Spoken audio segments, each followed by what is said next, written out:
Some business decisions change more than a balance sheet, they change what people think an object, a brand, or a moment is worth. In these 8 stories, a sale, a sketch, and a shift in demand all left a bigger mark than anyone expected. A painting sold for $236.4 million at auction. It was a Klimt portrait on canvas, not a trophy property or a factory. Gustav Klimt painted portrait of Elizabeth Lederer between 1914 and 1916. The Lederer family commissioned it in Vienna, and the sitter was their daughter.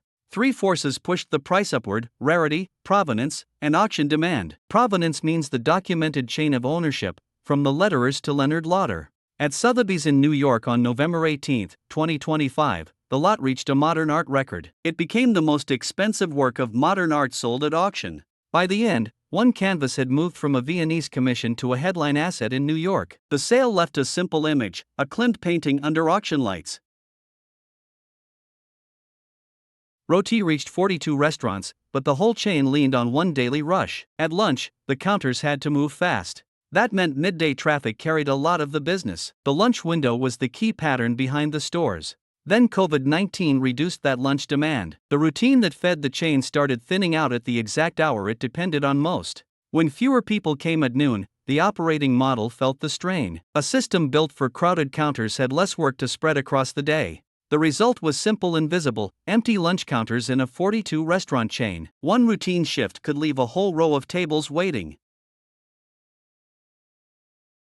One royal dress can move sales across British shops. A single public outfit can send customers searching for the same cut, color, and brand. Since 2004, Catherine, Princess of Wales, has drawn attention every time her wardrobe appears in public. Retailers and shoppers watch those appearances closely. Her wardrobe mixes designer names with high street pieces like Zara, Rice, and Hobbs. That mix makes the look feel both aspirational and reachable.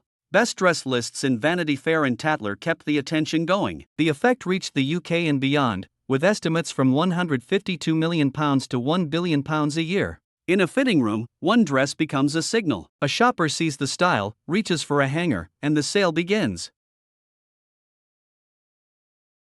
Discarded Chandigarh chairs were bought for almost nothing. Then they showed up in Western design circles as if they belonged there. These chairs came from public buildings in Chandigarh, the planned city built after independence. They were made for offices and civic spaces, not for collectors. In the 1950s, Pierre Jeanneret, Uli Chowdhury, and other Indian designers shaped the furniture for that city. When local governments sold discarded pieces for very little money, dealers saw a different market. Western dealers then displayed the chairs as design pieces. The same office chair now sat under gallery lighting instead of beside a desk. A chair made for public use became a collectible through resale and framing. In the end, its value traveled with the wood, the steel, and the city office. 6 coin designs were rejected, and the approved one was drawn in the meeting itself. In 2014, the U.S. Mint was preparing commemorative coins for the 75th anniversary of the National Baseball Hall of Fame and Museum in Cooperstown, New York.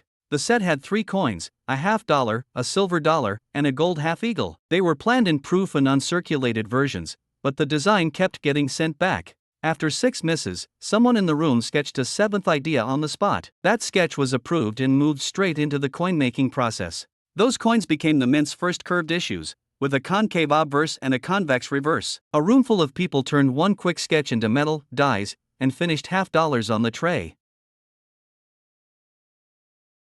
A paper called The Unterrified Democrat was once owned by a Republican. The masthead said one thing, and the owner pointed another way. The paper is a weekly in Lynn, Missouri, serving the town and nearby Osage County. It has been printed since 1866. Its unusual name drew attention for years, even when the ownership did not match the label. In practice, the business kept running as a local weekly.